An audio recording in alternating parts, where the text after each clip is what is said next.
Today's session is about getting into one of the modules that we discussed yesterday.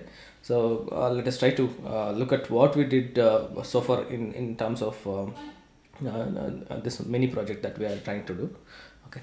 So what we did was we tried to I made a simple flow diagram so that it is easy to refer and get a nice mental picture, and also we talk about the interfaces in this diagram. So what we are trying to do here is we have four modules. Report, news, collect data, and then mail service. So how we have organized in the code is we have created folders for this directories, and then we have placed some files. I have named these modules as this file names. So report.py, news.py, collectdata.py, and then mail service.py. And then these arrow marks indicate, okay, report calls process API data from collect data. Okay, so this arrow mark is indicating that. And then what we get out of this function is processed API data. So this will be some kind of data structure. Maybe we'll try to use maps. So next is report calls process news from news module, and it returns processed news data structure. And then we call a function which is residing inside the report. So that is indicated by this cyclic arrow mark. So that is aggregate data, and we aggregate that data is received from processed API and processed news. So this is what we do. We sum it up, not direct summing, maybe we update maps or something like that, but we put it together and then use that aggregated data to send mail. Okay, so and then this function is defined. We have defined in mail service, and maybe it doesn't return anything. It will simply send mail, or maybe we can also write something to confirm that mail has been sent. Okay, so once it goes out of your computer, then we do not have any way to check that mail is received or not. So unless we have some kind of receipt mechanism. So okay, so that is what we discussed so far. So what we'll try to do is we'll try to take one of these parts. So we'll take the beginning part, that is collect data, and then we'll try to dig in more, and we'll try to fix the code, the basic code for process API data. Okay, so let us learn to do that. Our intention is to so far what we are trying to do was we used to collect data. So we used to go to that website, click on that, and then right click on that, and then save that as a file. It was a JSON file, and then we used to process it. Okay, so instead of doing that manually, what we'll do is we'll automatically collect using some library. So that library, there are several libraries. One of the popular libraries that is by default it's in Python installation, it's called requests, and then we will learn about the request library, and then we will try to trigger an API, or just like we are entering URL on the browser, we'll trigger that API using request library. And request library works on HTTP layer. So we can simply trigger an API or a URL, and then we can get the response. Okay, so we will see that, and then we will also try to convert. We have already done this. We will just load that since it's a JSON file. We don't have to process write code to process that data. We can directly convert it into dictionary. Okay, so we will do that exercise in this session. So what we are trying to do, we are trying to target one by one. So we will target today, attack this module, and try to write some code, and then get processed API data. Okay, all right, so let me get into code.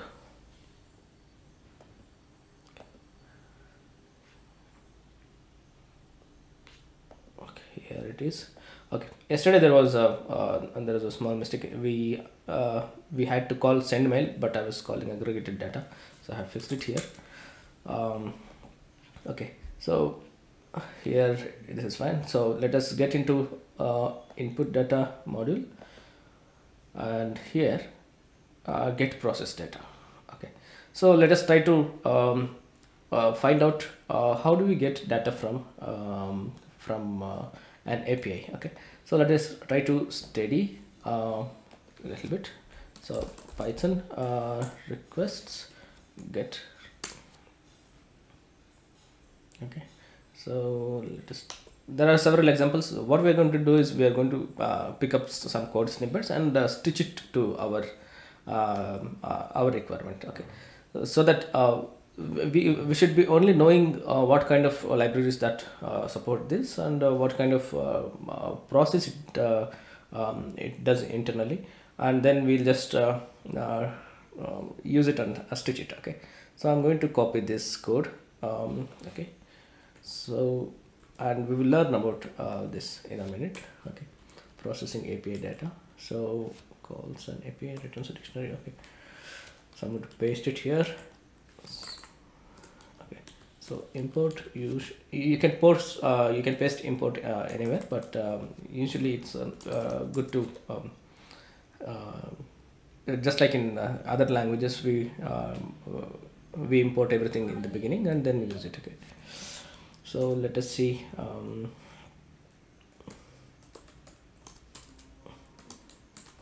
Okay. So and then we will also try to take out this URL. Okay, and then we will name our URL as say maybe COVID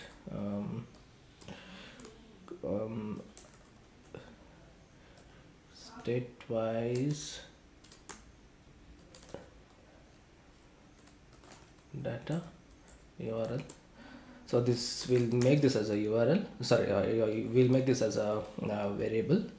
So one of the best practices that we should follow is we should always make sure that we do not hard code anything inside the code. We better try to keep it as variables. The reason is maybe this URL is going to change, and if we use that particular URL as in a hard-coded way in multiple places, I'll have to change in multiple places. So in order to change it in one place and have it seen in other places, so we define we'll define use it as variables, and then that's a good habit. Okay, so okay, let us check what was that variable. Sorry, not that URL. So let us go back to our previous sessions. So Digant, this you said about not hard coding it, right? So that means it should be runtime. No, it is nothing to do with runtime. I'll come to that in a moment. So we process some kind of parameter file. Right. Yes. That is so within this file, what we do is okay, hard coding in the sense I can simply copy paste it here. So it will work. The reason that I don't want to hard code is because maybe I have this variable is maybe this URL is used in several places, maybe in several modules, so it becomes unmanageable to change in all places. So we what we do is either we keep it in a global variable in the same module if that is used in only one module, like here in our example this URL is used only in one module, so I can define it as a global variable. So one other way is just make a file, maybe settings file, and then keep all this in a settings file, and then read that settings file or a parameter file, and then parse it and get that variable. So okay. So that is the reason. Okay. So okay, we will try to see if whether this works. Okay. So let us get into our terminal.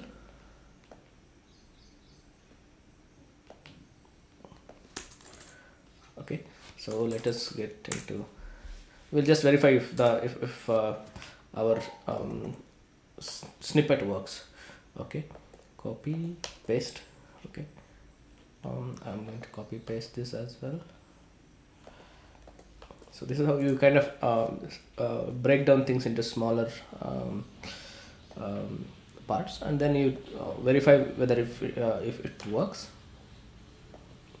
Okay, let me trigger it. Okay, response is 200. So let us check out what this means and what are the parameters inside it. Okay, so requests. Now once we send a request, a HTTP request, as you know, we get a response. So for example, I'll just show you. We'll go to inspect command. Okay. I'll paste the same URL here. Okay, for any URL, it's true for any URL. So I will just show you one of the ways to find out what is going on, what is coming inside your browser. Okay, so you might already know that there is a inspect. We can inspect each and every element that we receive from internet in Google Chrome. So you can right click and click inspect, or there is a shortcut Control Shift I. So you can just open this small window that appears here. Now let us try to trigger this API. Okay, so what is happening? And two requests. Why is request not coming here?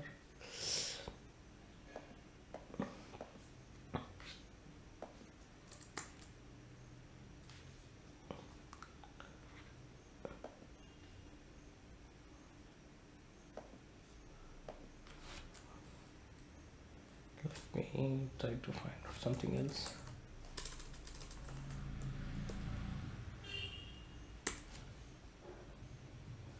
Okay, I think I have enabled something. Okay,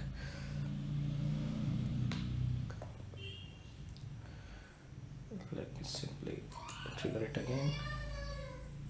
One request, but where is that request? Okay, no, it is not a.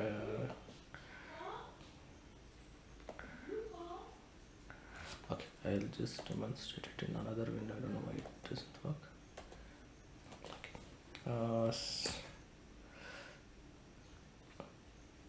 network element. All right. So do you have Postman?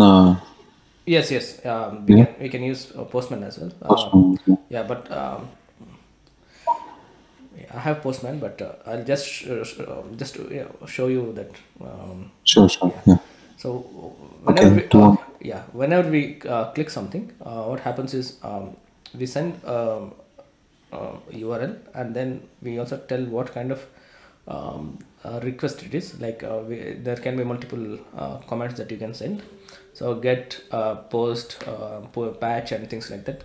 That way we can study later. But those are the commands in order to get some data from out of the server and to update the server. Okay, and then there are status code for its response. So let us look at the response. So whenever we send a request, we receive a response. If we don't receive a response, then there are certain kinds of error which will be displayed here. Okay, so in this case, the URL internally, there can be many URLs in a certain website. So internally it has triggered this URL, and we get a status code, and also we have got a response here. Okay, so let us try to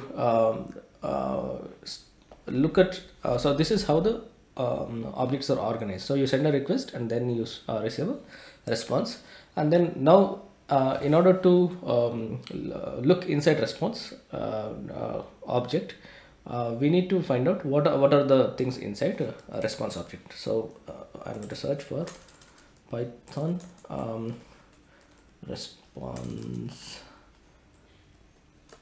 object. Okay, I'm going to close this. So let us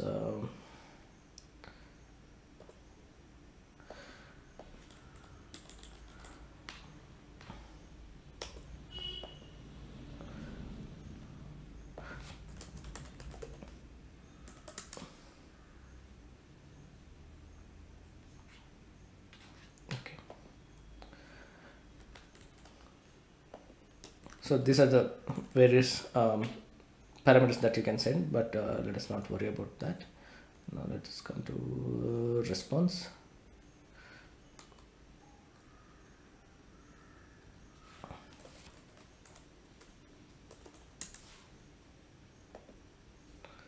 Okay.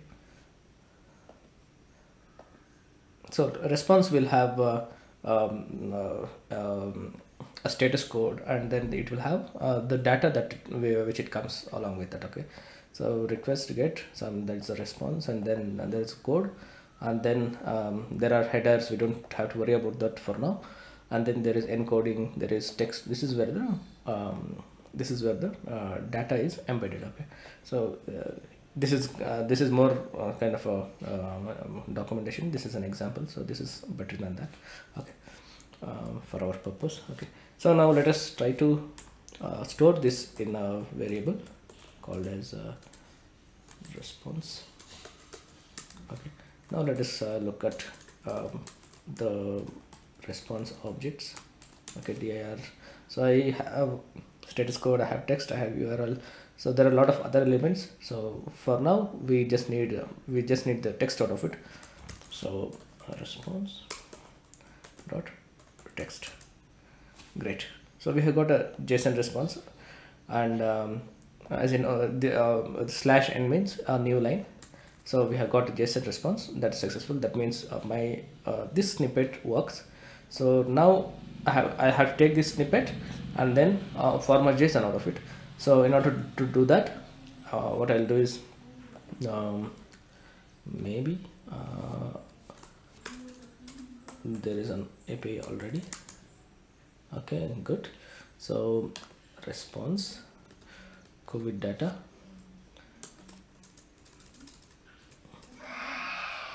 COVID data dot JSON. For now it is working.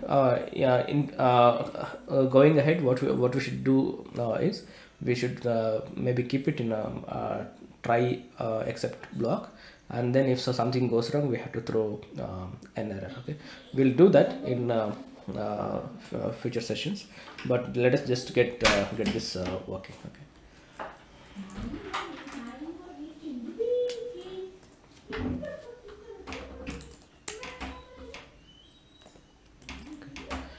So this is JSON data. Let us try what is the type of this. Okay, this is a dictionary already, which is good. Okay, so we are within a couple of lines we have already achieved our task. So what we have learned is we send a request, so we don't have to save it manually, and then we collect the data in a map or a dictionary, and then now we need to send it to reports. Okay. So in fact we don't send, but request will call this function and make use of it. Okay, so let us try to glue it here. So data, so here this is a map. Okay, so here I'm calling this, and here I should get the map. So we are not going to do anything here. Processed API data. So let us just see, let us just try to print it here for now. Okay, whether that is coming here. Okay. So I am going to exit out of this interpreter, and then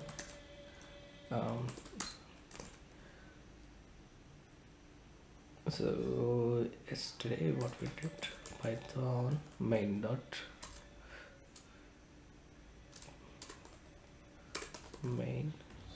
py send mails position argument. Okay, we have to fix this.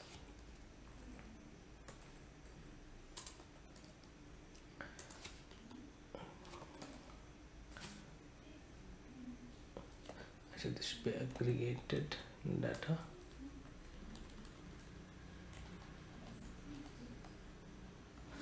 Aggregate data, okay. Main content, aggregate data. Instead of true here, I'm going to return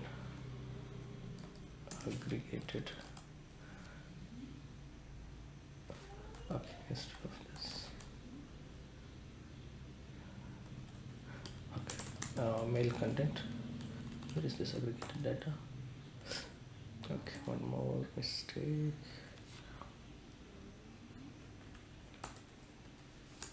Mail content and mail content, return mail content. Here I'm going to trigger send mail with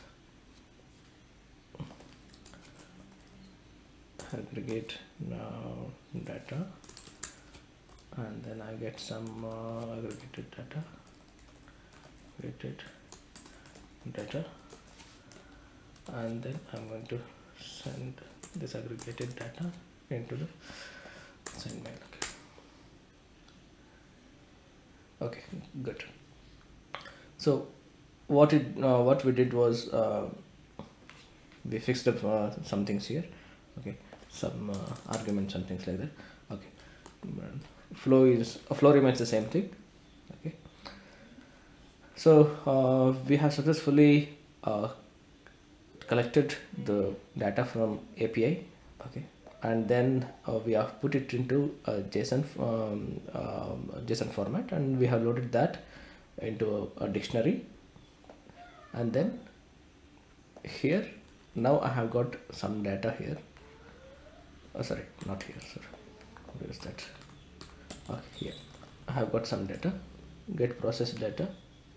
Okay, so here our logic should go here. Now maybe we need to find out who are the subscribers and what are their subscriptions, what are their state-wise subscriptions, and then we need to parse it here, and then return processed API data. For our experimental purpose, we have just printed everything here, but actual code should process get stats and process subscription here, and then go ahead and then give the processed data. Okay, so that is what we need to do in when we come into reports. So this is about collect requests library, and we just glued it into the reports. That's all. Okay, so this was quite simple. Now what you can do is you can try and experiment with just try and read what are these things, and for your reference, what you can do is you can just open any website and then just open inspect element in inspect elements, and then you can go to this network part, and then maybe you can just click on any website, and you can see what is the request that you are sending. It is sending, and then you can look at what are these, and then maybe for just for curiosity, look at all this, what are these things, and how this request and response works together. Okay, so there's 200 means if it is okay. So we can further strengthen it by putting this in try exception block like this. It gives a snippet already.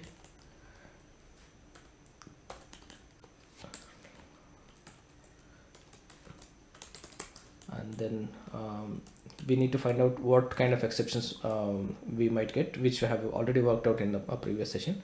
So that you can leave the code here, the same code, and then handle all the problems here. Okay, so for example,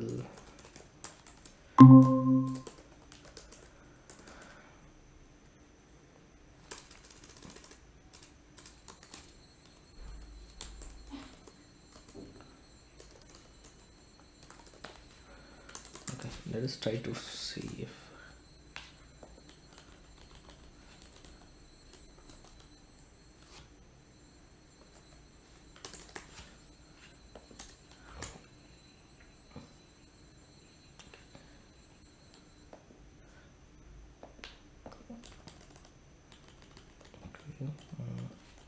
I'm going to initialize data here to some empty.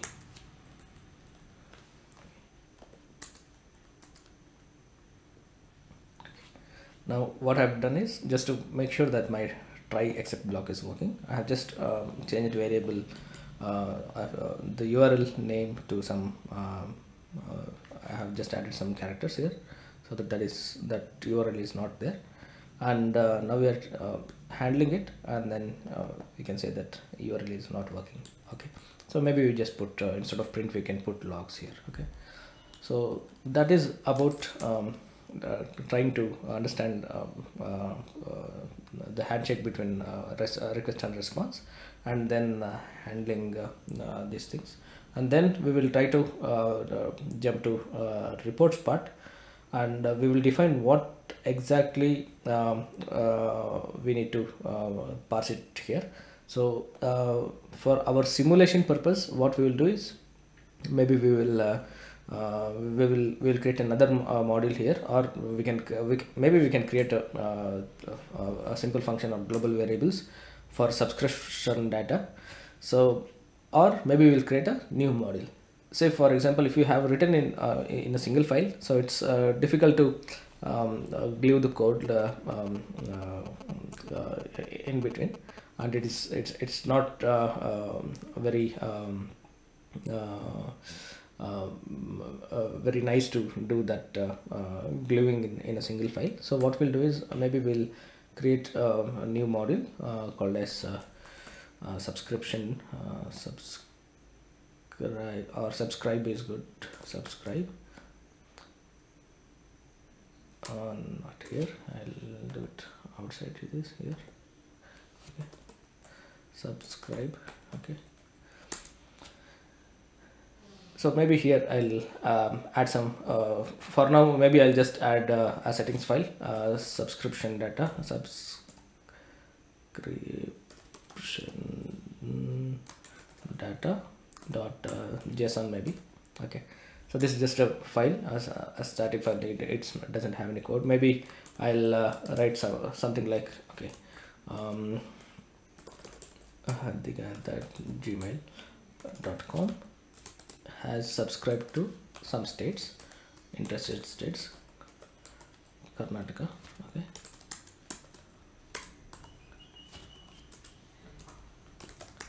and maybe another row,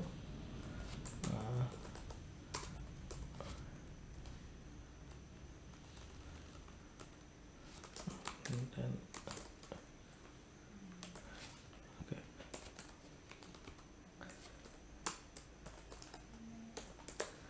Okay, these are the people who have subscribed to various states that they're interested. Okay. So this is how we are going to process the subscription data. So simply just put the email ID, use the email ID as key, and then a list of states that he is interested in a list. Okay, so maybe we can go here, and here once you get the data, get processed data, maybe I need to do some kind of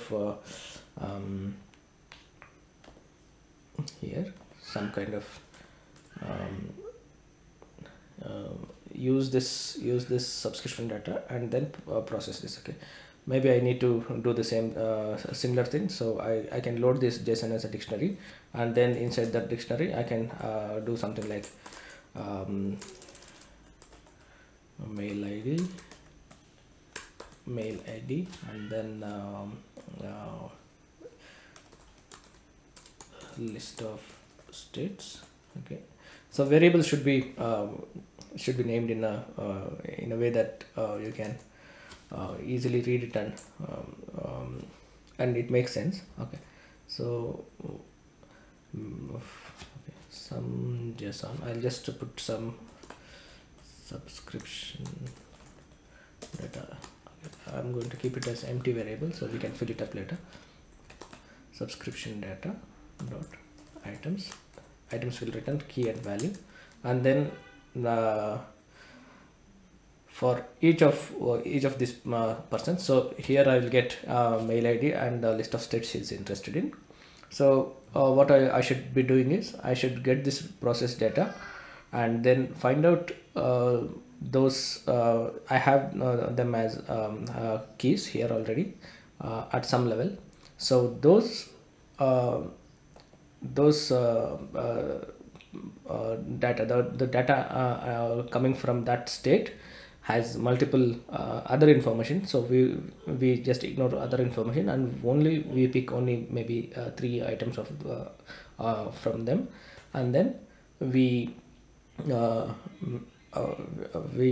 kind of attach that data into our end data, that is processed API data, and then we maybe the while returning we return who is the subscriber, and what and then what is his states, list of states, and what are the data that are inside those states, like how many people are COVID active and how many people have deceased and how many people are cured. Okay, so that kind of data we'll keep it in a JSON format, in a nice JSON format, and then we will maybe we'll beautify it further in some place, maybe in the same file, and then we will send this processed API data. So that processed API data will be picked up here at aggregated data, and then it will then we are going to send mail here. Okay, so that is the entire flow. So any questions here? I hope I was clear. Just put pass here. We will then add additional code as in the request is that try to write this program, and then you'll face a lot of issues, and then there will be some list of things which you might not have understood, or you might not have faced. For example, some variable is not defined here, out of scope, something like that. So each one of us will get different kinds of error. Okay, so once you do that, it will be nice to glue error. So I encourage you to write the code and then try to get this working, and then maybe we'll discuss about issues and why they're coming and things like that. So that should be the way forward to work on this, or else what happens is you'll see the errors only that I'm getting here, and then I'll fix it here, but you may not get the same error. Okay, so try to write a diagram like this that we saw already in the previous session. Okay, so try to make a diagram, and then try to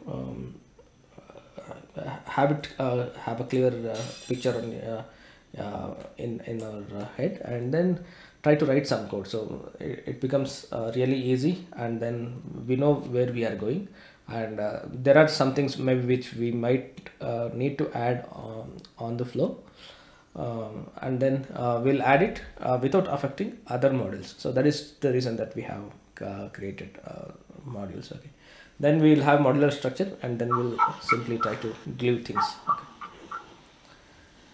Any questions here?